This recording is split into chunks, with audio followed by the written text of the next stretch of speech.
Expérience. Ça m'a donné envie de vraiment encore plus chercher Dieu. France ne craint pas. J'emmène cette génération avec moi. Je les emmène. Salut tout le monde, j'espère que vous allez bien. Ici dans Raphaël pour Raf Coats. On est sur un épisode spécial aujourd'hui, comme vous pouvez le voir. Je ne suis pas tout seul, je suis accompagné de mes frères. On a ici à ma droite le pasteur Elior Taï.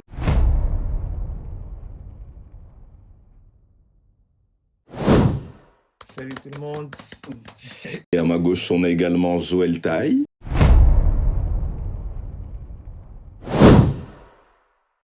Salut tout le monde, j'espère que vous allez bien.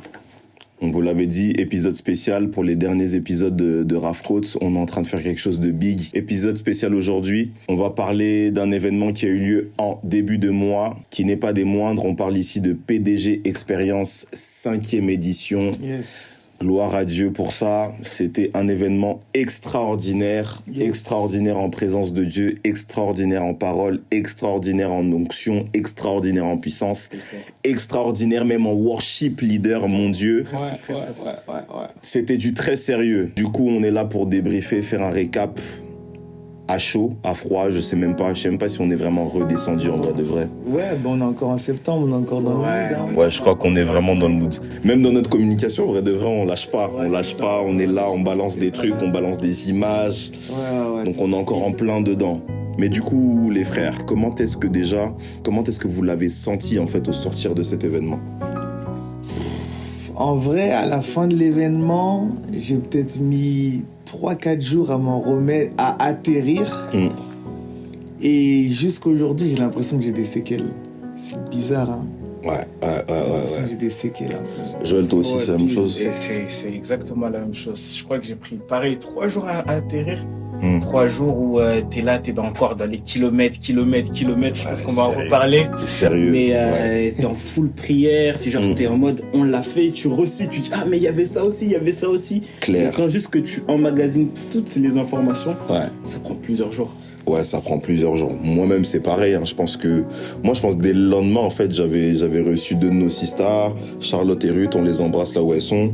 On les a reçus à la maison et on s'est mis la conférence en fait en entier. Et je crois qu'elles sont sorties le lendemain à 7h du matin de la maison.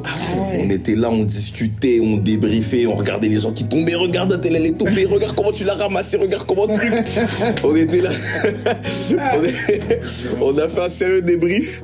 Et ouais, en fait, on n'arrivait pas en fait à déconnecter du truc. Je sais pas comment expliquer ça, mais en fait, il faut vraiment l'avoir vécu en live, je pense, pour comprendre en fait ce qu'on est en train de dire. Et c'était vraiment du sérieux en fait.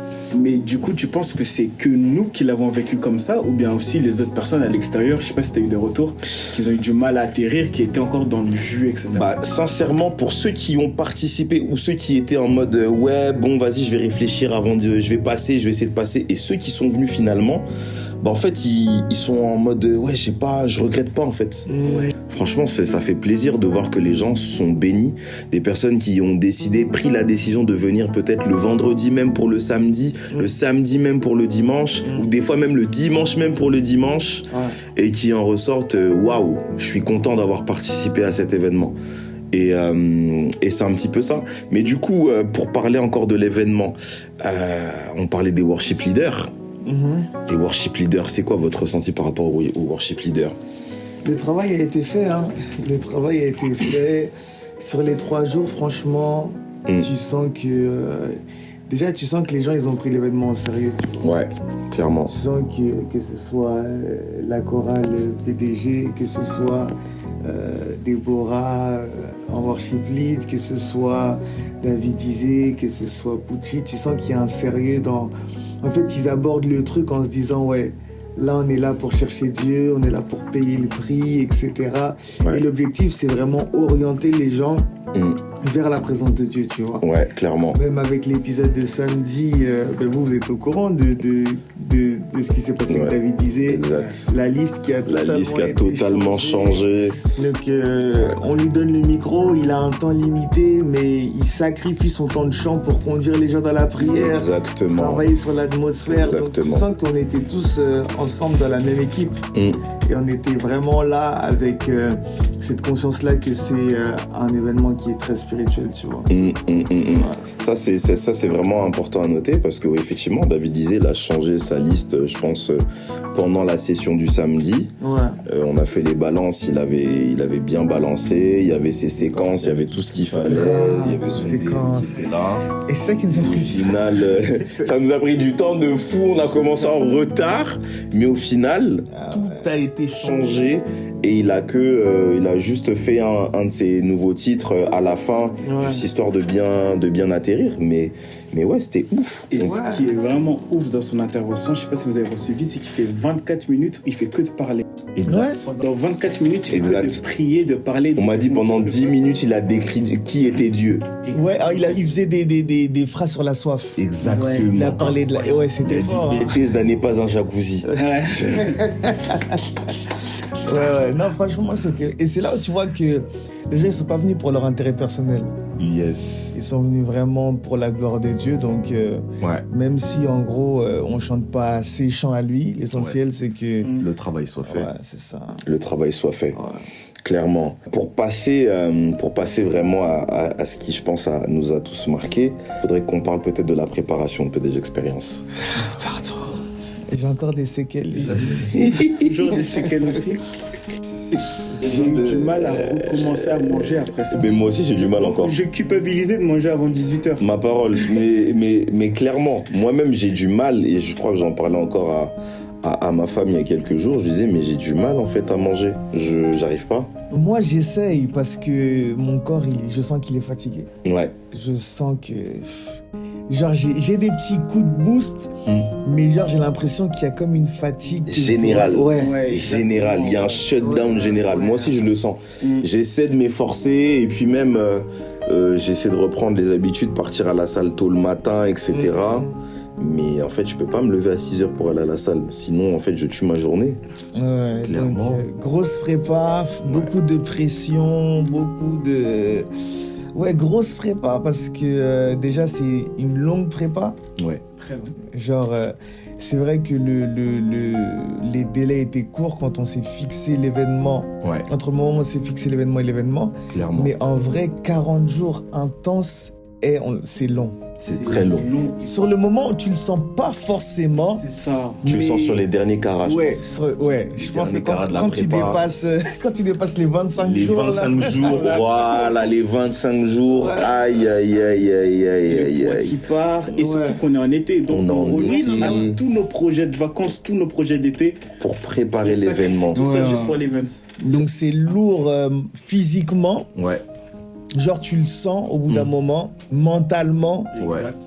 quand il y avait des prières matin, soir, Matin, tout soir, ça. ouais. Tu dis, mais que Dieu nous aide. En fait, tu dis, là, il faut. En fait, tu sais que tu es obligé de le faire, mais.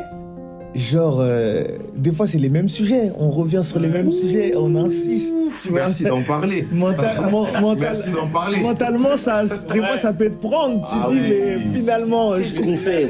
Mais qu'est-ce qu'on Ouais, fait? c'est ça, en fait. Compris pour la même chose. Qu'est-ce qu'on fait finalement? C'est... Tu vois, tu pries pour les âmes et tout, mais en vrai, il y a eu des moments stratégiques. Il y avait un week-end comme ça où, je crois que c'était un vendredi après un temps de prière, j'ai dit, les gars, là, on va envoyer des messages aux gens pour inviter et tout. Et puis après, il y a eu un moment où on sent qu'au niveau des inscriptions, Il y a eu un déclic. ouais, il y a eu un déclic. Et je crois que ça nous a encouragés. Encouragé maintenant. Ah ouais. Effectivement. Mais j'étais en train de penser également à quelque chose parce que je me souviens d'une conversation que j'ai eue avec plusieurs de nos jeunes vers la fin de la préparation. On disait que la préparation de cette année, elle était vraiment différente des éditions précédentes. Je sais pas comment vous l'avez senti. C'est ça. Mais moi, personnellement, j'étais complètement d'accord avec ce regard-là, cet avis-là, parce que on s'en rend pas compte, mais même nous, au niveau de la jeunesse Parole de Grâce, on a reçu pas mal de nouveaux jeunes qui sont jeunes en âge, jeunes dans la foi, jeunes également à la Parole de Grâce. Ça veut dire que j'ai l'impression qu'on a plus porté le poids de l'événement. Ça, je l'avais dit.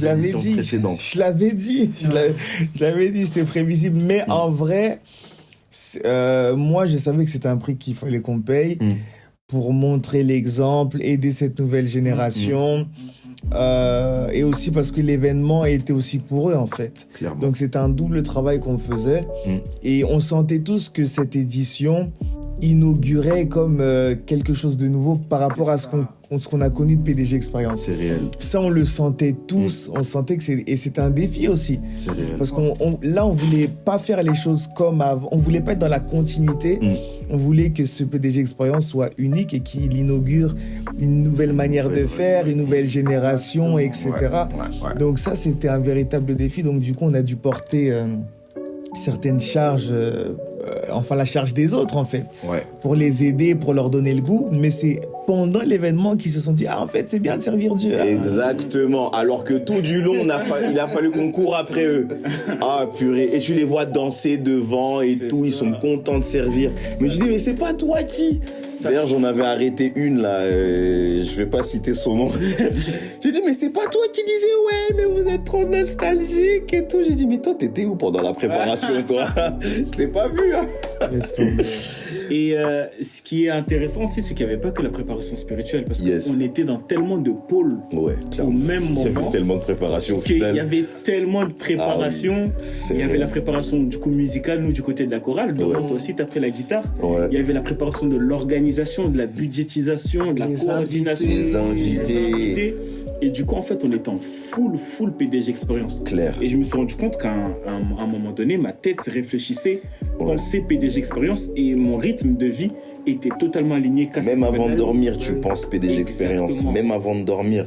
C'est réel ce que tu dis, parce que effectivement, moi, pour le coup, j'ai été pour la première fois aux commandes du pôle intercession.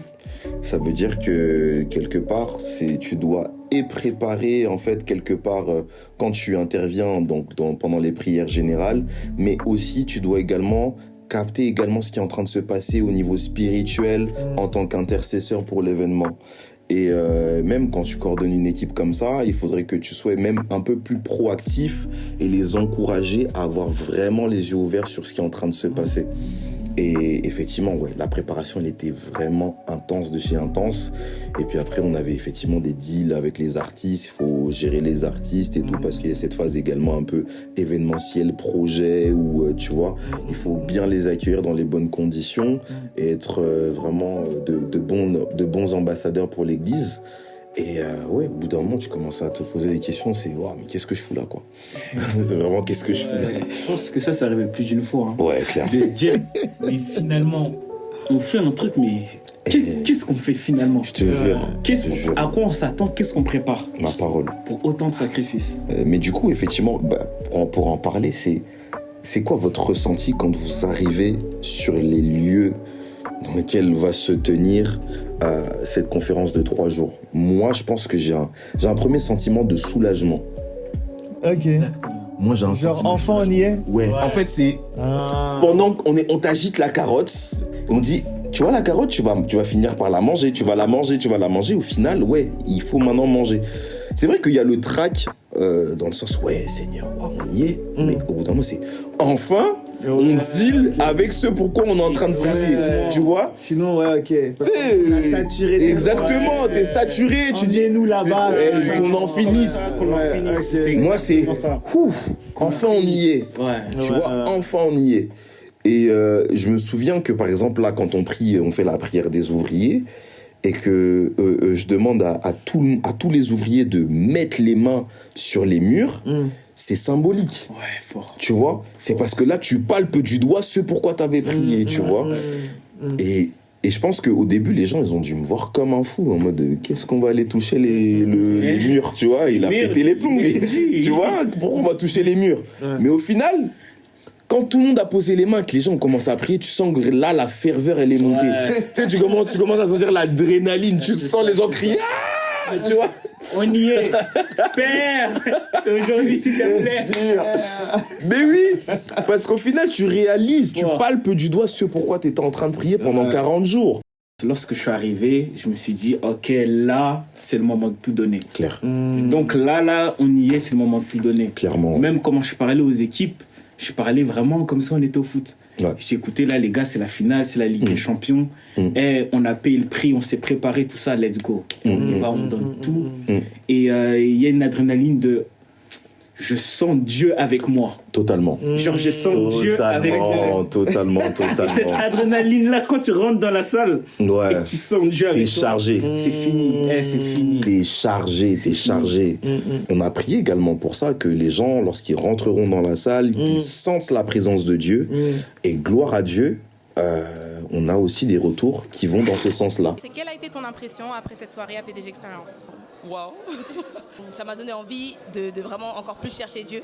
Très touché par le message qui a été donné. Je pense que je suis très reconnaissant. Ça m'a donné envie de me replonger davantage dans ma foi, me discipliner aussi dans la méditation de la parole de Dieu. Mais tu es baigné directement dans la présence de Dieu dès ton arrivée. Les connaissances qui ont été apportées. Je suis venu, je m'attendais à quelque chose et j'ai reçu ma part. Mais aussi la louange, aussi à la fin, qui était très fortifiant aussi. Tellement de témoignages sur ça. J'ai tellement de témoignages. Ouais, j'ai des témoignages sur ça, faut que je les retrouve et tout. Mais même le jour J, les gens me disaient, tu vois. Il y avait un homme de Dieu qui m'a dit quand je suis rentré dans la salle, genre tout mon corps il a commencé à frissonner. Je me suis dit, mais on est où? Pareil, j'ai eu le même retour d'un homme de Dieu aussi dans la salle. Il m'a dit, mais non, vous avez fait un truc bizarre. Vous avez fait quelque chose. Il y en a plein qui ont, Mais qu'est-ce qui se passe? Exactement. Et moi, j'ai eu un retour d'une personne qui n'est pas du coup très à l'aise avec les choses de Dieu, ou bien qui n'est pas très, en gros, qui ne connaît pas vraiment. Et elle a dit que la salle était chargée énergétiquement parlant. Ouais. Elle a dit, la salle était chargée Ouais, énergétiquement. il y avait de l'énergie. Et que si t'es pas prêt, genre tu peux. Tu peux, je te jure, tu peux tomber là, tu tombes, on te ramasse, on appelle les pompiers. On m'a fait un retour, on m'a dit ça sent la prière ici. J'ai dit pardon. Ça sent vraiment la prière. On a prié, On a prié. Entre les On a veillées. prié, c'était sérieux. Ouh, la veillée.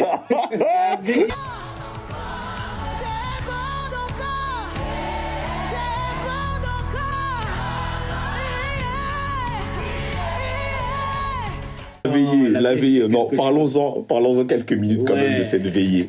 Bon. Je vous jure. Est-ce qu'il y a des images de la veillée? Lambert, il doit en avoir. Ouais. Lambert, please. libère les images, Lambert. C'est toujours toi, Lambert. Lambert, toujours toi, Il aime bien Lambert. filmer, mais quand faut sortir. Toi, t'aimes bien filmer, Ouais. mais sors les images. Ça, papa. Ah, mon frère, la veillée. C'était incroyable. On arrive à la bourre avec madame, mais en fait, j'ai l'impression que... En fait, on est arrivé au moment où, en fait, il fallait vraiment arriver. Genre, un moment, il y a eu un moment de pic. La veillée, elle a changé de visage. La veillée a changé de visage. Et... Non, en fait, on en avait besoin de cette veillée. Genre, c'était une semaine avant l'événement. Ouais. Et je crois qu'après ça, on s'est tous dit, ok, ça va le faire. Ouais. Pile. Ouais, je crois qu'on s'est tous dit, ok, ça va le faire. Clairement. Ok, on y va, ça va le faire. On a eu une semaine et tout. Clairement. Moi, à la fin de la veille, je me suis dit, bon, arrêtons le jeûne en vrai. Mais Faut donner l'exemple. faut donner l'exemple. Mais je pense qu'on s'est tous dit, ouais, Ouais. ok, on est bon, Ouais. ça va le faire. Ouais. Ouais, j'ai le même ressenti parce qu'au final, effectivement, quand tu sors de la veille, il était 5h du matin. Ouais. En vrai, tu t'es ouf. Ouais. C'était ouf. Ouais. En mode, On dirait, je pense qu'il se passe quelque chose, tu vois. Ouais. Et mais c'était fort, la présence de Dieu à un moment. Ouais, c'était fort. je sais pas si on a des extraits de ça là. Oh, il doit avoir.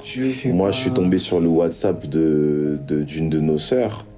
Avec les audios là, t'entends la présence de Dieu. C'est bizarre ce que je veux dire, mais T'entends la présence de Dieu.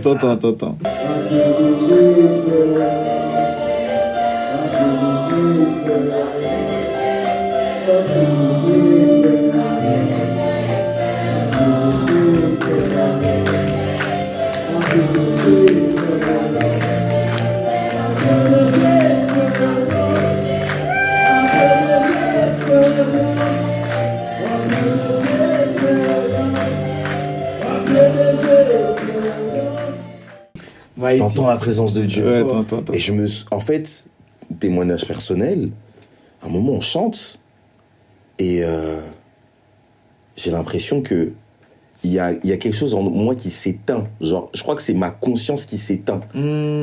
Et là, je commence à chanter, mais je chante plus comme je chante d'habitude. Oui, t'as vu le dieu, t'as entendu le dieu, les soupirs. Mais c'est moi, c'est à cause de ça que je t'ai dit de chanter à PDG Expérience. Ouais, c'était ça. J'ai compris. En fait, tu sais, le truc, c'est que tu vois, quand t'es dans le service, t'es conduit différemment. Mais pour moi, avec la mélodie kilomètre et tout, il fallait des soupirs comme ça. Ouais. C'est comme ça, en fait, que je l'avais sciencé. Mais en fait, les soupirs, là, ils étaient incroyables. En fait, je tentais de m'arrêter, mais j'arrivais pas. J'ai fini à genoux. J'ai fini à genoux. C'était ouf. Mais il faut qu'on vous mette des extraits. Mais, pardon, faut pas capturer pour mettre après dans les trucs. Ils font des trucs bizarres.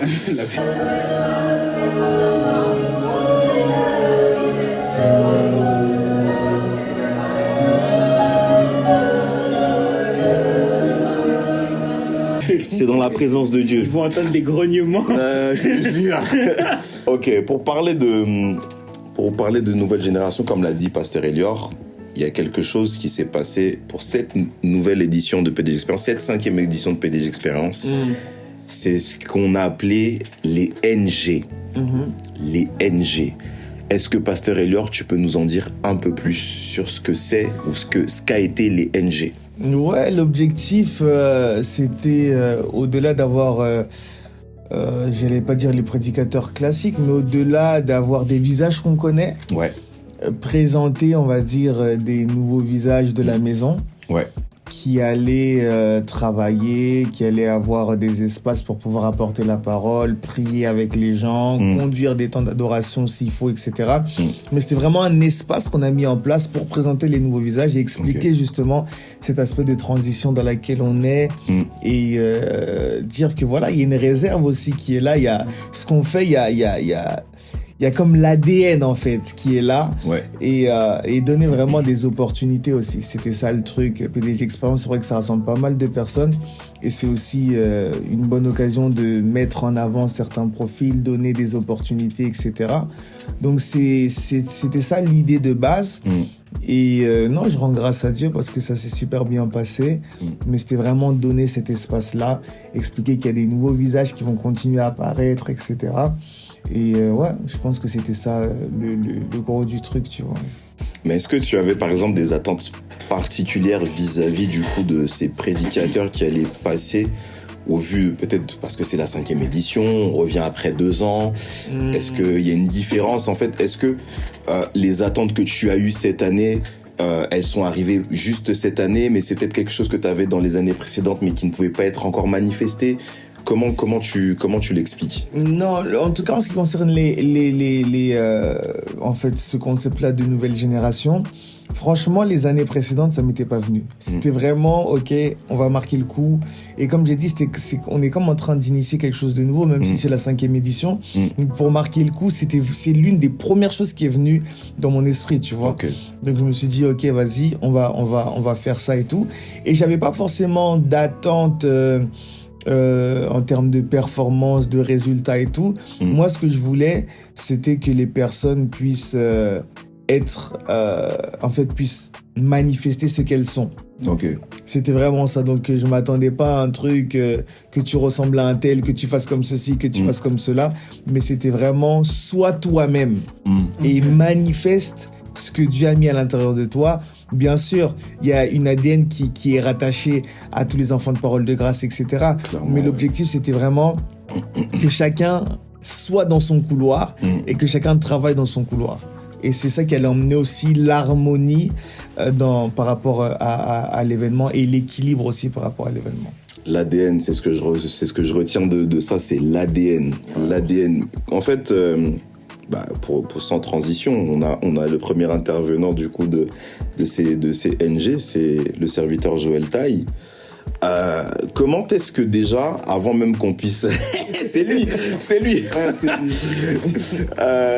Comment est-ce que, avant même qu'on parle de ton message et tout, comment est-ce que tu... comment expliciter ma question? Est-ce que avant ton passage, tu t'es dit, il faut que je manifeste l'ADN? Parce qu'on parle de l'ADN, bon, est-ce qu'on peut définir l'ADN peut-être pas avant? on va dire l'ADN, je dirais la signature. La signature. Les caractéristiques fortes rattachées à Parole de Grâce, soit en tant qu'église ou soit en tant qu'individu qui vient, entre guillemets, de PDG, de tu PDG. vois. Donc, il y a toujours des traits forts et puis on est sous une couverture spirituelle qui est solide. Donc, il y a quand même... il y a quand même tout ça qui... Général. Il y a tout ça qui compte, en fait. Ouais. Et ça fait que même nous, notre palais spirituel, si je puis dire, il est configuré. Il est configuré. Donc, en fait, c'est tout ça qui on va dire qu'on peut définir comme ADN. Ouais. Mais du coup, comment est-ce que tu t'es préparé, Joël, par rapport à ça? Parce que du coup, après, c'est pas comme si c'est conscient, mais en fait, tu sais que t'as une responsabilité. T'as un poids.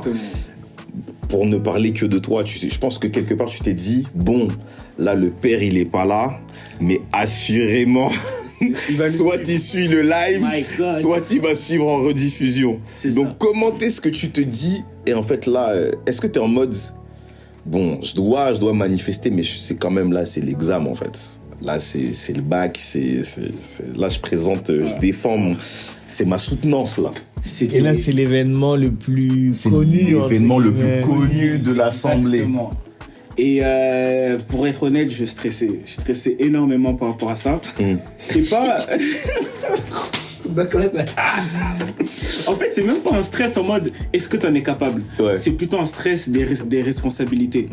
Et durant toute ma prépa, j'étais en mode il faut pas que mon message soit un message qui juste après une semaine sera oublié ou quelque chose comme ça, tu vois.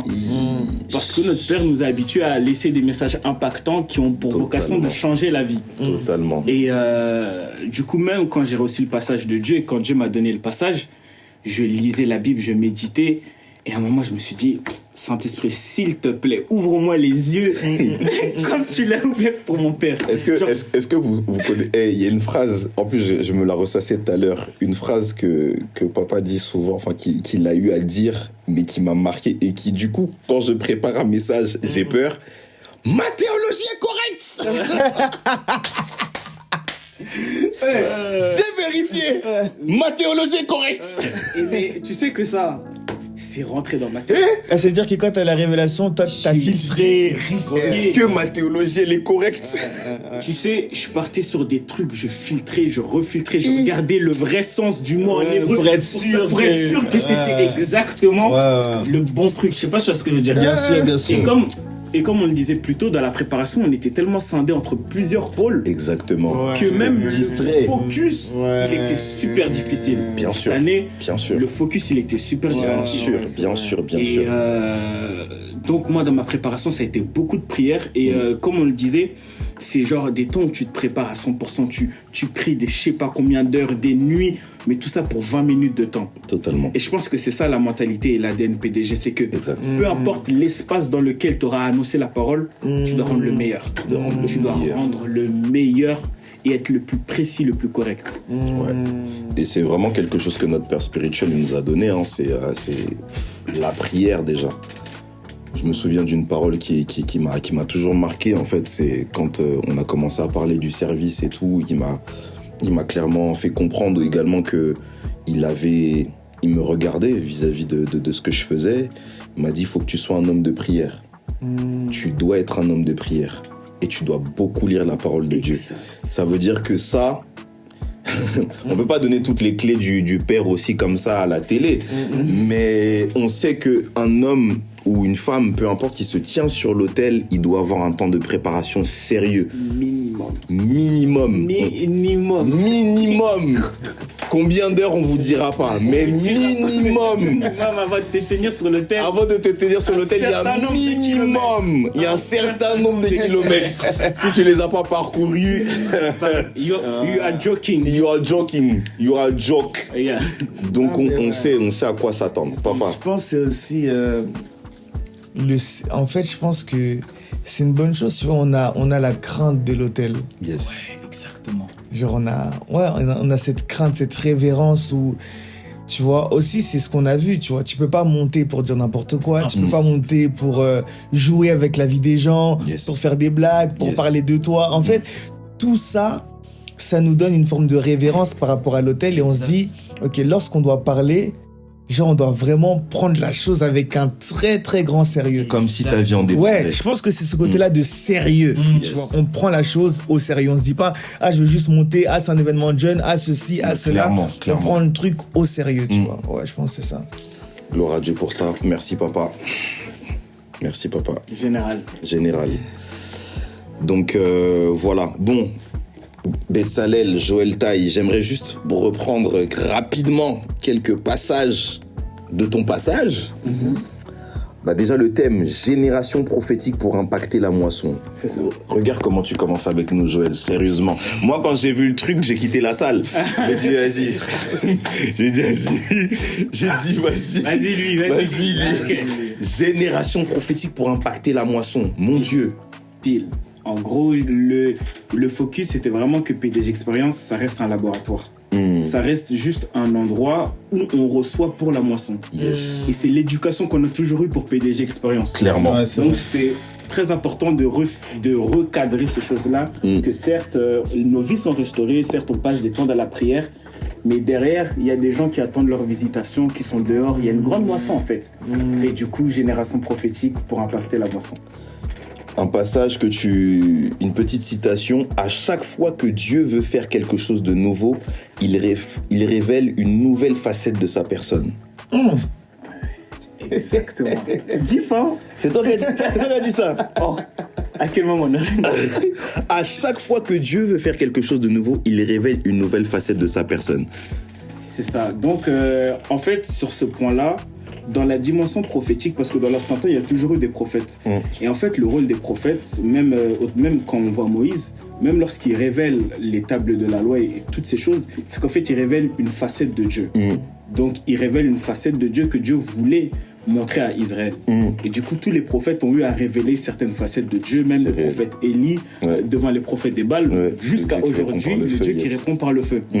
Et du coup, c'est très important que dans une génération, il y a toujours des gens prophétiques qui peuvent aller dans la présence de Dieu, recevoir et avoir ces nouvelles révélations pour montrer une nouvelle direction au peuple et du coup une nouvelle direction à notre génération. Mais du coup, quelle est la facette qui... Bon, après, j'ai envie de répondre un peu à ta place, parce que moi, je l'ai retenu. C'est quelque chose que tu as répété souvent dans ton message. La facette de Dieu que toi, tu as révélée, en tout cas à PDG Experience, j'ai l'impression, c'est l'Éternel qui fait de grandes choses. Exactement. Qui répond par de grands signes et de grands prodiges. Exactement. C'est ça? C'était exactement ça. Ah, je suis dans le bon. Je suis, hein. Je suis. Et j'ai remarqué quelque chose, c'est que tu as dit il y a un manque dans la francophonie. C'est-à-dire comme si la francophonie, tu disais que la francophonie dépendait des autres réveils. Ouais, et c'est exactement ce que j'ai remarqué. Lorsqu'on étudie vraiment l'histoire de la francophonie, j'ai recherché même des réveils francophones. Jusqu'à aujourd'hui, Maïti, tu me corrigeras, mais jusqu'à aujourd'hui, je pense que dans les 10 dernières années, allez, dans les 25 même dernières années, il n'y a pas eu de grand mouvement majeur qui s'est répertorié sur le monde. C'est comme si nous, on n'a pas eu cette grâce-là, entre guillemets, de révéler Dieu d'une autre manière. Moi, j'ai une petite impression, corrigez-moi si je me trompe, j'ai l'impression qu'on en a loupé un. Pile. On en a loupé un il y a 10 ans. Exactement. L'ère 2015, non, 2014, 15, 16. Ouais. Ça, c'était une ère mais ça, c'est un autre podcast. C'est ce que Ça, c'était... Je pense que c'était notre réveil. Je pense qu'on a eu un... J'ai l'impression qu'on a loupé un coche. Ouais. Et on a loupé un coche, faute de quoi, je ne sais pas. Peut-être parce que, après, il y a quelque chose qu'il faut se dire également, c'est qu'à chaque fois qu'il y a une nouvelle génération, même de prophètes, une nouvelle génération prophétique qui se lève, il y a l'esprit de Jézabel aussi qui vient et qui frappe. Ouais, fort. Ça, c'est vrai. Et je pense que c'est ce qui nous a freinés dans notre élan. Parce qu'il y a eu un élan de nouveaux serviteurs de Dieu qui aujourd'hui vraiment sont émanants aujourd'hui dans notre génération, mais qui finalement, parmi eux, il y a eu des personnes qui ont été enrayées, d'autres qui ont disparu de la carte, qui ont été freinés, d'autres qui ont totalement abandonné, d'autres qui se sont adonnés à autre chose. Et au final, quand ils ont commencé à être frappés, peu de temps après, il y a eu le Covid. Exactement. J'ai l'impression que c'est ça. Donc on a loupé un coche et au final on a été frappé derrière par le Covid et au final on se retrouve aujourd'hui à entre guillemets reprendre là où on s'est arrêté, et je pense que c'est là que je vais rebondir après, Baba, si tu le permettras, sur ton message de l'anti-soif, parce que c'est exactement ce que tu as dit, et c'est comme ça que tu as introduit ton message. T'as dit quelque chose d'assez insolent, permets-moi de le dire comme ça. L'Éternel n'a pas peur d'engager son nom ou sa réputation quand il s'agit des grandes choses et des grands prodiges. Fort. Oh, tu sais que ça, c'est un truc que j'aime. C'est très insolent. Même lorsque j'adore, c'est ce que je lui dis. En fait, des fois, nous, on peut arriver, on dit, ouais, j'ai un plaf pour toi, etc. Mais dis pas que c'est moi, au cas où ça rate. Ou des fois, on a du mal à engager nos noms pour pas ternir notre réputation. Ou pour que s'il y a quelque chose qui cloche, en tout cas, ça ne touche pas à nous. Mais Dieu, lui... Dis que c'est moi. Dis que c'est moi. Je te jure. Que je vais le faire. Il dit, dis que c'est moi. Dis que c'est moi parce que je vais le faire. Et j'ai pas peur. Donc moi, je te promets que il va se passer ça. Et dis-leur à tous que c'est moi qui t'ai promis. Wow, c'est personne d'autre, c'est moi. C'est terrible. C'est terrible. Tu sais, quand j'écoutais ça tout à l'heure, je dis quoi? Attends. J'étais où quand il disait ça? L'Éternel n'a pas peur d'engager son nom ou sa réputation quand il s'agit des grands signes et des grands prodiges. C'est fort. Même quand il dit à Moïse, mets ta main dans ton sein, il met sa main. Ressors ta main, il ressort sa main, il a la lèpre. Il dit, ok, remets ta main. Paf, paf. Tu vois? Dieu n'a pas peur. Dieu n'a pas peur. C'est dingue, hein? C'est ça. Non, dingue. En tout cas, gloire à Dieu. En tout cas, merci, serviteur Joël Taille, pour ces lumières. C'était tremendos. Bon, pour rebondir, parce qu'on parlait du réveil, on a loupé un coche, etc. On peut sans transition passer sur ton message, Baba. Le virus de l'anti-soif. Tu commences par dire, je viens régler un problème qui a commencé en réalité en 2020. My God. Avec quelle assurance tu viens affirmer et confirmer que tu viens régler un problème qui a commencé en 2020? Bon, c'est le résultat de beaucoup d'observations, beaucoup d'analyses. Et ça fait depuis, je crois, 3-4 ans que je suis, on va dire, sur la même position que Covid a créé beaucoup de choses et est venu toucher à beaucoup d'aspects en ce qui concerne la vie chrétienne, le christianisme, comment il est vécu. C'est réel. Et également le fonctionnement du corps du Christ. Donc, c'est vraiment le résultat d'analyse, d'observation, etc. Et des fois, il faut dire les choses telles qu'elles sont. Ouais. Des fois, je pense qu'il faut juste dire les choses telles qu'elles sont. Ouais, il faut pas avoir peur de dire les choses. Hein. Ouais. Bah, sincèrement, moi, personnellement, ça m'a vraiment bousculé.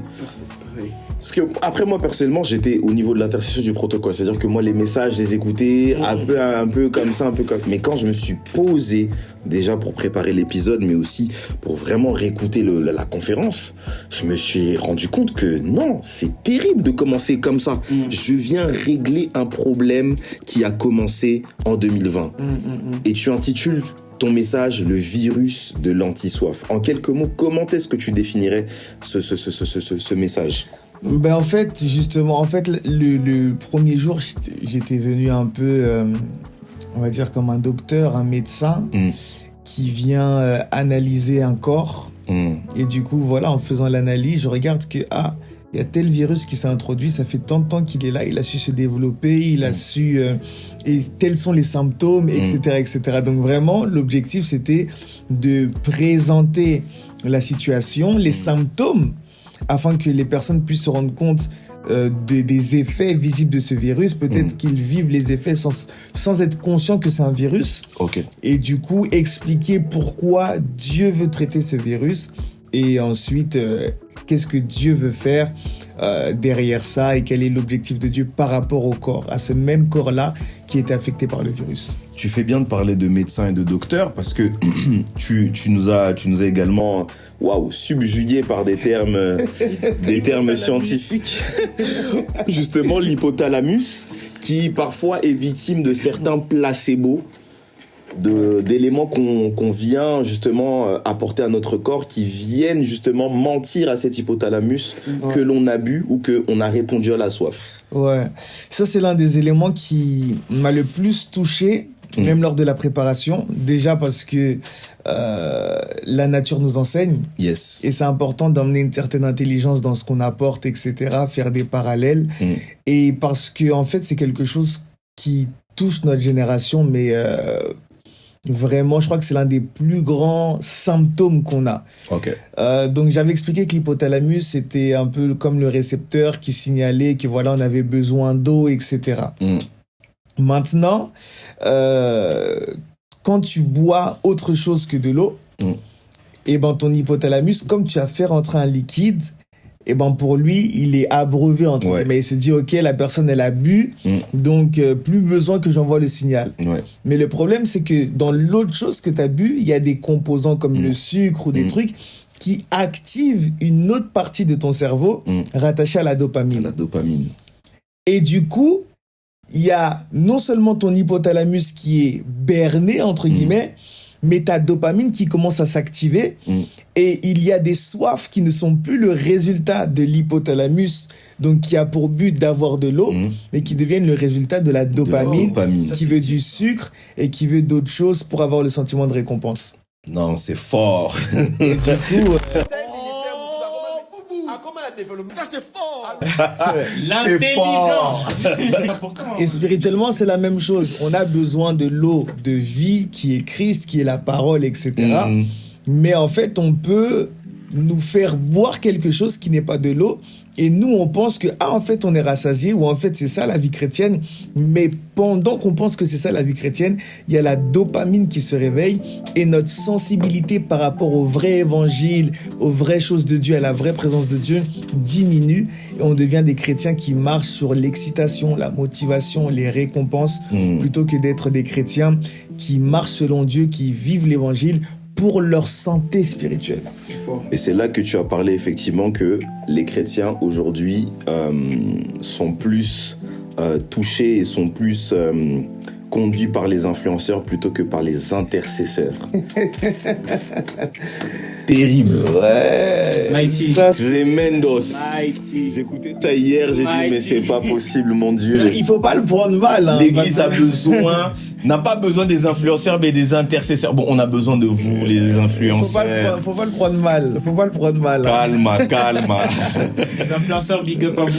On est ensemble. Nous tous, on influence. C'est juste que j'expliquais que l'ère dans laquelle nous sommes, c'est une ère qui ressemble ou qui est rattachée à ce qu'on appelle l'église de Laodicée. Yes. Et Laodicée, ça veut dire justice du peuple ou jugement du peuple. Donc c'est le peuple qui juge, c'est le peuple qui décide, c'est le peuple qui dit si ça c'est bien, si ça c'est pas bien. Et du coup, cette ère-là nous empêche d'écouter Dieu.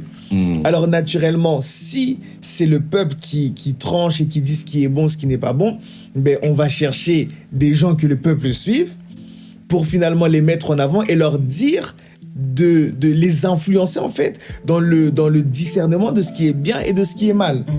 Et là, ça crée un problème parce que finalement, lorsqu'on veut bâtir quelque chose, on les appelle eux, vous influencez la foule et lorsque la foule décide, et ben finalement, c'est le jugement de la foule qui prend le dessus. Et ça, c'est ça en fait. Et ça, c'est Laodicée. My God. C'est Laodicée et c'est l'église qui est tiède. Et c'est l'église qui, et j'ai expliqué que à chaque fois qu'on écoute la foule, on finit par tuer le Christ. Cette phrase, je m'en rappelle. Parce que c'est ce qui s'est passé avec Pilate. Tu vois, il a dit, et même quand on regarde dans les Écritures, il parle du Christ. Yes. Il a dit, est-ce que vous voulez tuer le Christ, celui que vous appelez le Christ, le Messie? Ils ont même pas écouté. Donc c'est au-delà même de tuer Jésus, c'est tuer le Christ, la dimension spirituelle. Le Christ, ça veut dire le oint et son onction, et ça veut dire aussi le consacré. Le consacré. Celui qui est mis à part. Donc la foule doit toujours tuer tout ce qui a trait à l'onction et à la consécration. Mais quand on tue le Christ, ou quand on décide de condamner le Christ, on doit aussi forcément, à cause de la foule, libérer Barabbas. Parce que c'est ça en fait. La foule a le choix. Et dans chaque génération, il y a Christ et il y a Barabbas. Ça, c'est l'objet d'une autre vidéo, j'ai l'impression. Une autre vidéo. Christ et Barabbas, vous vous rendez compte? Quand on tue Christ, ça veut dire que aujourd'hui les églises qui sont influencées par des mouvements, j'allais dire un peu mondains dans leur vision, dans leur manière de faire, juste pour satisfaire le peuple, ils tuent le Christ. Vous imaginez un peu? Il y a également des artistes, parce que moi je suis d'une ascendance artistique. Il y a des artistes qui acceptent de tuer le Christ en faisant certains choix artistiques. Oui, pour la foule, pour faire plaisir à la Pour foule. faire plaisir à la foule. La femme de Pilate dit à Pilate, j'ai rêvé la nuit. J'ai rêvé la nuit. Cet homme, c'est un homme bon, ne le tue pas. Mais la foule fait faire des choses que même ta conscience te dit. En fait, au fond, ils le savent. Hey! C'est là. Rendez-vous au prochain numéro, les amis. Rendez-vous au prochain numéro. Si vous êtes content, si vous appréciez, si vous avez aimé, il faut commenter en bas. Mettez partie 2, partie 2. Tu as dit que la soif a ses évidences. Oui. Alors, lorsque tu as soif, c'est pas l'eau qui vient vers toi, c'est toi qui vas vers l'eau. Exact. C'est la vraie soif, en tout cas. Non, Haïti. non, ça, c'est la vraie soif. La vraie soif emmène au mouvement. Ouais, c'est ça. Tu peux pas dire j'ai soif de quelque chose et tu attends que la chose vienne d'elle-même. Non. Si tu as vraiment soif, la soif va faire que tu te lèves de ta chaise, que tu ailles prendre la bouteille d'eau. Sinon, t'es un peu sorcier, sœur Aliwell. Ouais, non, mais sinon, t'as pas soif. Sinon, t'as pas. En fait, sinon, t'as envie de boire, mais t'as pas soif. Pas soif. Il y a une différence entre avoir envie de boire et avoir soif. Pile. Tu vois? Et même la dopamine peut te donner envie de boire. Sans que tu aies soif. Mais Oui. parce que tu as besoin de sucre. Et en plus, tu le vois aussi. Oui. Tu vois la disposition, t'as le sucre à disposition. Ouais, c'est ça en fait. Il suffit juste qu'on met une canette de coca bien fraîche devant, même si t'avais pas envie du pas envie. coca, l'envie elle va venir. Mais c'est pas une vraie soif. Tu vas aller juste peut-être pour la dopamine ou parce que au niveau des yeux ça t'a attiré, etc. Mais la vraie soif, genre tu peux pas te réveiller à 3h du matin en disant j'ai envie de boire du coca. C'est réel. Mais tu peux te réveiller à 3h du matin en disant mon corps a besoin d'eau. Encore besoin. Exactement. La vraie soif, c'est pas une envie, c'est un besoin. C'est deep, c'est deep. J'ai envie qu'on parle du passage où t'as parlé de la femme samaritaine, justement, à ce propos. Quand tu dis justement que la femme samaritaine, du coup, elle avait soif, mais elle avait peut-être pas soif des bonnes choses. Ouais, elle avait soif et en fait, c'est même sa soif qui l'a ramenée au puits. Parce que la scène se passe autour d'un puits. Et c'est sa soif qui ramène cette femme au puits. Mais effectivement, sa soif, elle l'a... Parce que c'est très particulier. Des fois, tu peux avoir soif, mais quand tu ne sais pas que tu as soif, comment j'ai expliqué ça? Surtout parce qu'il y a une dimension spirituelle. Quand tu sais pas que la soif vient de ton esprit, eh ben, tu veux compenser cette soif avec des choses qui vont toucher ton âme ou ton corps. Et c'est ce que cette femme a fait. En fait, elle avait une vraie soif spirituelle. Et des fois, même, je dis aux gens, des fois, vous pensez que vous tombez dans la gloutonnerie, mais c'est votre esprit qui a faim. C'est pas votre corps. Mais comme vous êtes un être esprit à mes corps, vous vous dites j'ai faim. Mais avant de dire j'ai faim et je dois manger, posez-vous la question, quelle partie de mon être a faim? Et elle, c'était son esprit qui avait faim. Parce que dès qu'on a commencé à parler de l'adoration, elle est rentrée dans le sujet de l'adoration. Donc, elle avait faim dans son esprit, mais elle ne le savait pas. Et finalement, elle a retranscrit ça avec un besoin émotionnel, enchaîner les maris, enchaîner les hommes, etc. En fait. Mais c'était une soif qui était dans son esprit. Et c'est ainsi justement que tu parles de quelque chose pour parler de l'adoration. Tu dis que c'est là que, du coup, l'anti-soif vous conduit, ou en tout cas ce que vous consommez, vous conduit à louer selon des trends TikTok et non plus selon ce qui se passe dans les cultes. T'as dit des choses, hein. Et les gens de TikTok, je crois, ils vont me détester. Je suis avec vous, les amis. Je suis avec vous. C'est trop insolent. Non, je suis avec vous. Mais c'est vrai. C'est vrai dans le sens où... Non, mais vas-y, moi je suis d'accord. Hein. Non, mais en vrai... En vrai, même d'un point de vue psychologique, plusieurs choses se passent quand dans une assemblée, tu mets une musique qui est à la mode. Premièrement, le sentiment d'appartenance. Il y a des gens qui vont devant, juste parce que tout le monde est parti devant, ils veulent pas être exclus. Ouf. Je note ça. Ça, c'est l'instinct de survie. Comme tout le monde va devant et danse, tu vas te dire, moi, je peux pas rester assis parce que sinon, c'est comme si je suis exclu. Donc, quand il y a une musique qui est en tendance sur TikTok, eh ben, tu veux montrer que tu connais la tendance. Donc, tu vas danser dessus, etc. Et t'es pas en train de louer Dieu. T'es juste en train de chercher à t'intégrer dans une communauté. Ou dans un groupe de personnes qui, à la même tranche d'âge que toi, vous êtes des chrétiens, etc. Nanana. Donc, il y a déjà ça qui entre en compte. Sentiment d'appartenance. Ouais. Deuxième chose, ça ça a un lien avec ton âme parce que tu l'as vu une fois, 2 fois, 3 fois, il y a la preuve sociale. Donc tu te dis, si ça a été aimé par tant de personnes, si telle église a fait le même challenge, ou si à chaque fois qu'on chante ça, tout le monde va devant, c'est que cette louange est une bonne louange. Tu vois, il y a le côté preuve sociale de l'âme, etc. Un joli Et puis raccourci. tout, tu vois, joli mais c'est un raccourci psychologique et émotionnel. Et des fois aussi, il y a l'aspect physique, c'est le beat, comment ça va, etc. et tout. Ça réveille les gens et tout, mais sans louer Dieu. Sans louer Dieu. Ça, je peux le redire. Sans louer Dieu. Sans être dans une posture. Bien sûr, je vous regarde, mais non, c'est vrai. Pas, les gars, vous inquiétez. On le voit. Dès que la Méditerranée est terminée, tout le monde repart à sa place. Ah, par contre, ça c'est grave. Mais oui. Non, par contre. Mais oui. On peut mais au moins oui. faire semblant. Non. On reste Non. musique depuis. Non. Je te jure. Tout le monde moins repart faire à sa semblant, place. Tout le monde repart à sa place. Ça, c'est obligé d'être sur TikTok, hein, obligé, les gars. Ouais. Désolé, mais il faut vous informer. Vous n'êtes pas assez informés. Bref, tu vas parler de quelque chose, du sentiment d'appartenance. Ça va nous donner d'être introduit directement dans ton second message du dimanche pour la clôture. Yes. Sur Enoch et Enoch. Mais à un moment, tu as fait un espèce de parallèle avec le fait du sentiment, du besoin d'appartenance, où le fait d'être à l'église ne t'avait pas forcément sauvé, etc. Oui, j'ai expliqué ça et j'ai expliqué justement parce que j'ai fait un lien avec la soif. Je disais que une vraie personne justement qui a soif ou qui est appelée à être un instrument par lequel les gens vont invoquer Dieu ne doit pas suivre la foule. Ok. Et doit être cet assoiffé-là par qui les gens vont développer une soif. Mais aujourd'hui, malheureusement, les gens sont trop attachés au sentiment d'appartenance. Et des fois, ils vont se retrouver dans des églises où, parce qu'on prie beaucoup, ils prient. Mais ils prient pas pour chercher Dieu. Ils prient pour s'intégrer parce que tout le monde prie et c'est la culture de l'église. Ok. Et c'est là où j'ai dit que c'est rattaché justement à l'instinct de survie, le fait de vouloir appartenir à une communauté.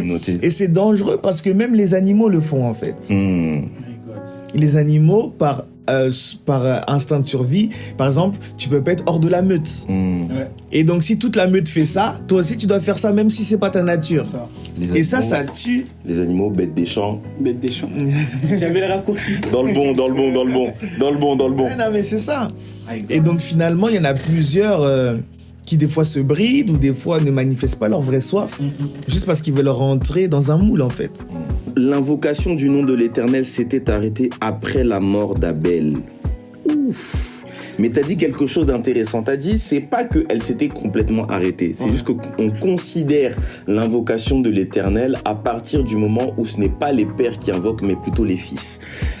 Mais comment...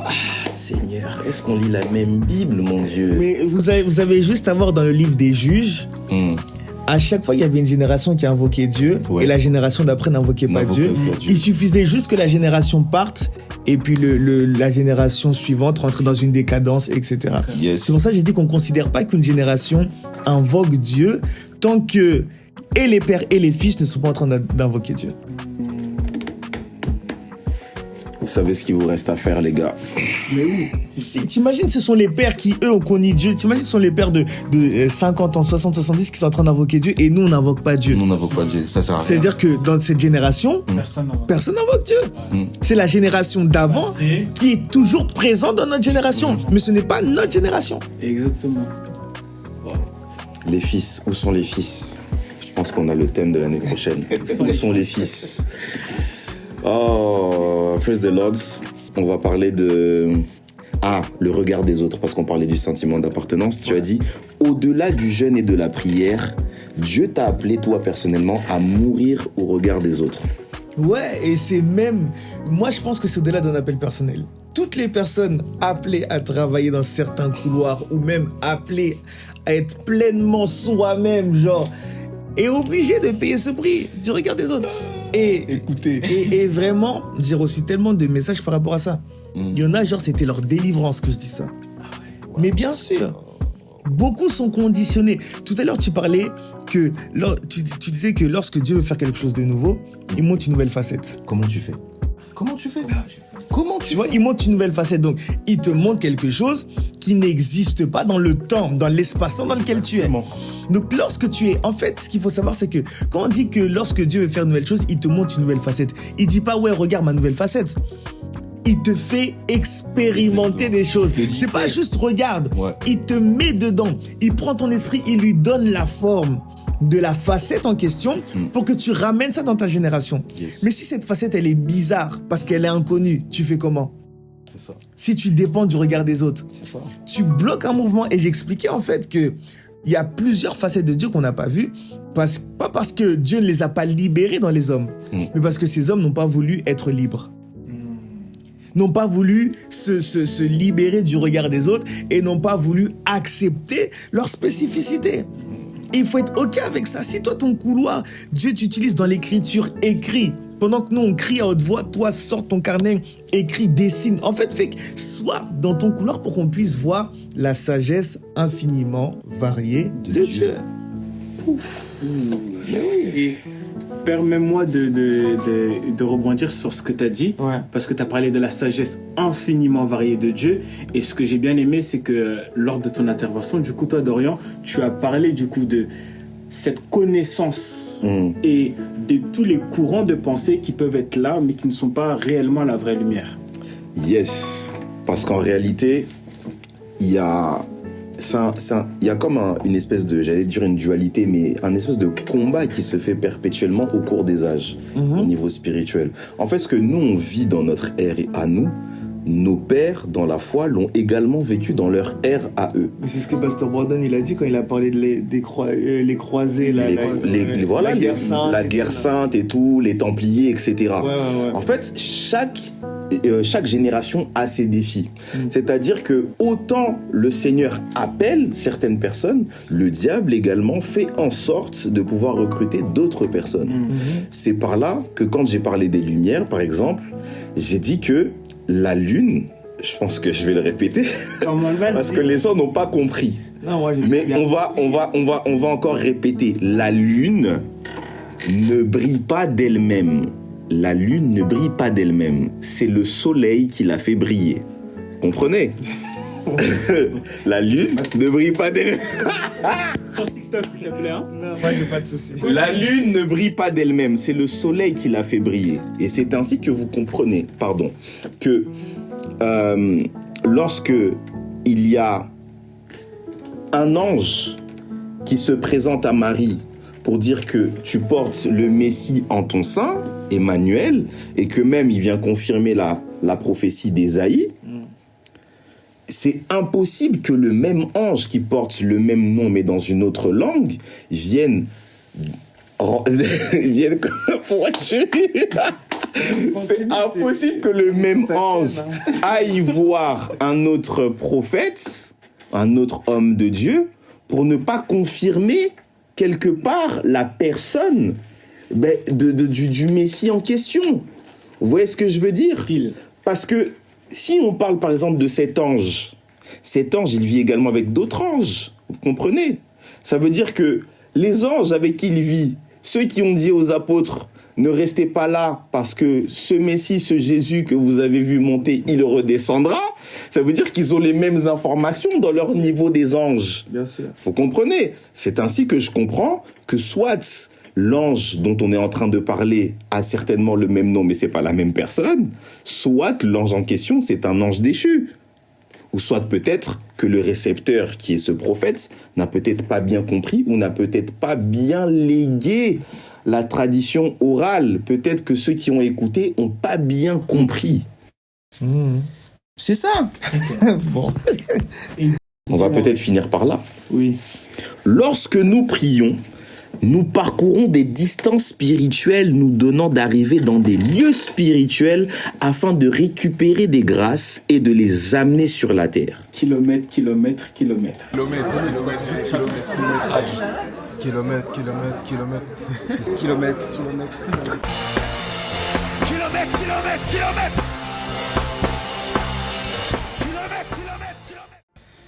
Ouais, c'est très clair. Je pense que... Ouais, c'est très clair. Comment tu arrives à cette... Oh mon Dieu. C'est ça. Moi j'aimerais comprendre pour ceux qui nous regardent en ce net moment, comment est-ce que tu chemines ou comment est-ce que toi-même tu as réussi à expérimenter ou à comprendre ça, à intégrer ça même dans ta vie propre et personnelle. C'est ça. Ah, c'est une bonne question. Je pense que ça s'est fait progressivement. D'abord, par la pratique, le fait de prier. En fait, des fois, tu pries et tu vis des choses, tu sens des choses et t'as pas forcément l'explication. Mais après, tu tombes sur des passages et tu arrives en fait à rassembler le tout, etc. et tout. Donc, je pense que c'est un mélange de lecture de la parole, d'expérience. Parce que tout ce que je dis, il faut qu'il y ait... C'est pour ça que même si vous suivez tout le message, j'explique tout. Bien sûr. L'altitude, d'abord progresser verticalement, ensuite de manière horizontale. Toutes ces choses-là, je les explique, mais c'est vraiment un mélange d'expérience et, comme tu l'as dit, l'esprit de connaissance. L'esprit de connaissance. L'esprit de connaissance. Voilà. Mon Dieu. Et j'allais dire quelque chose aussi parce que tu parles tu viens d'en parler. Je pense que c'est dans le message de dimanche, tu disais quelque chose que en fait il y a des prières pour lesquelles ou en tout cas des choses que tu vas mettre en pratique dont tu vas voir les résultats peut-être que 2 semaines, 2 mois, 2 ans après. Bien sûr. Et je pense que ça vient rejoindre exactement ce que le pasteur Elliot est en train de dire ici. C'est que vous allez parcourir des distances spirituelles. Vous n'allez peut-être pas voir l'exaucement ou les résultats de manière instantanée, mais soyez-en sûrs, c'est que le résultat, vous allez finir par le voir. Vous allez finir par le saisir et le palper du doigt. Moi, je parle de moi-même, par exemple. J'aurais jamais pu un jour penser que j'allais fouler le podium et l'hôtel de Parole de Grâce pour un événement PDG Expérience, mais quelque part dans ma vie chrétienne, je m'y suis préparé quelque part. Il y a des jours où des fois, peut-être tu peux être en voiture, t'es là, tu parles en langue, tu sais pas pourquoi tu parles en langue, mais en fait, il y a peut-être un morceau de ton édifice, parce que celui qui parle en langue s'édifie lui-même. Il bâtit un mur, il fait une bâtisse. Vous comprenez? Donc il y a peut-être un parler en langue que tu as parlé en 2021 qui était en fait pour en 2025 que tu puisses le manifester, le voir se manifester en 2025. Rien n'est perdu dans le monde des esprits. Rien n'est perdu. C'est un monde de transactions. Donc si tu as donné, attends-toi à recevoir d'une manière ou d'une autre à un moment donné. Ça, c'est vrai. À cause du temps, il faut qu'on clôture, mais assurément, si vous voulez une partie 2, il faut écrire là. Ouais, je pense qu'on doit se faire une partie 2 avec le service de dimanche. Le service de dimanche. Et puis même ton débrief à toi, en vrai. Aïe. Comment toi, tu l'as vécu Oui, parce que moi, j'ai des anecdotes par rapport à ça. Quand je l'appelle pour lui dire, ouais, tout, tu vas être un NG. Non, je lui envoie une autre vocale, je dis, ouais, j'ai pensé à toi pour être un NG, tout ça, non. En fait, lui, il était déjà serein parce qu'il savait déjà. Il me dit, ouais, c'est ça, depuis le 1er août. Il était de l'avance. Ouais, il dit, ouais, le 1er août, j'avais reçu ça, telle date, j'avais reçu ça. Ouais, il avait déjà tout, le message, tout. Ouais, clair. Il y a que toi qui étais stressé. Non, je rigole. Il avait déjà reçu. En fait, quand je l'ai appelé, c'était ok, ouais, genre, ok. Ah ouais? Ouais, il avait déjà reçu.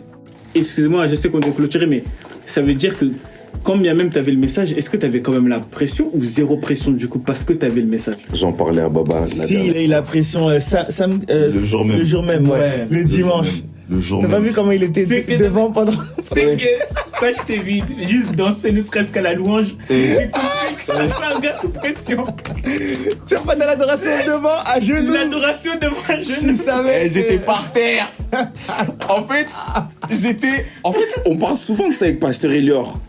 Je dis, mais il me dit, si t'as pas le trac, c'est mauvais signe. C'est c'est... Maintenant, tout du long de la prépa, j'avais rien du tout. J'en parlais même à ma femme. Je disais, mais c'est bizarre, là, je sens rien. Maintenant, j'étais même stressé de ne rien sentir. Et dimanche, bizarrement, quand il nous arrivait toutes les bricoles qui nous arrivaient. Le dimanche, c'était une journée... J'ai fallait dit non. qu'on en parle en plus. Non, ça, on va en parler. On va en parler, il faut une partie 2. On en parlera. J'appelle Pasteur Ellior, je lui dis écoute, c'est quoi? Bon, je te rappelle, je vais arriver en retard. J'ai dit à Joël, prends la prière des ouvriers. Il y a un mot dans le groupe. En plus, un mot sec. Non, c'est Joël qui assurera le truc de la prière. Point. Tu savais Je suis retourné à la montagne. Non, parce qu'en fait, le truc, c'est quoi? C'est qu'il y avait la pression peut-être de son passage, mais il y avait la pression du dimanche. Ouais. Et dimanche. Et dimanche. Tu peux pas te rater. Non, ouais. Alors que de base, c'était prévu samedi, hein. Ouais, et c'était moi dimanche. Oh! Mais t'as bien fait de Il passer m'envoie un message, il me dit non, finalement, tu vas passer dimanche. J'ai dit, ah ouais, dingue. Et en fait, je me suis dit, assurément, Pasteur Elior, il va nous envoyer un missile le dimanche. Ça veut dire que si je rate le momentum, je vais casser le truc pour lui derrière. La pression de ça, les amis. Bref, partie 2. Partie 2. Salut les amis, partie 2. Prenez soin de vous. Likez, commentez, abonnez-vous, c'est très important. N'oubliez pas, très important. Yes. Ravcoat.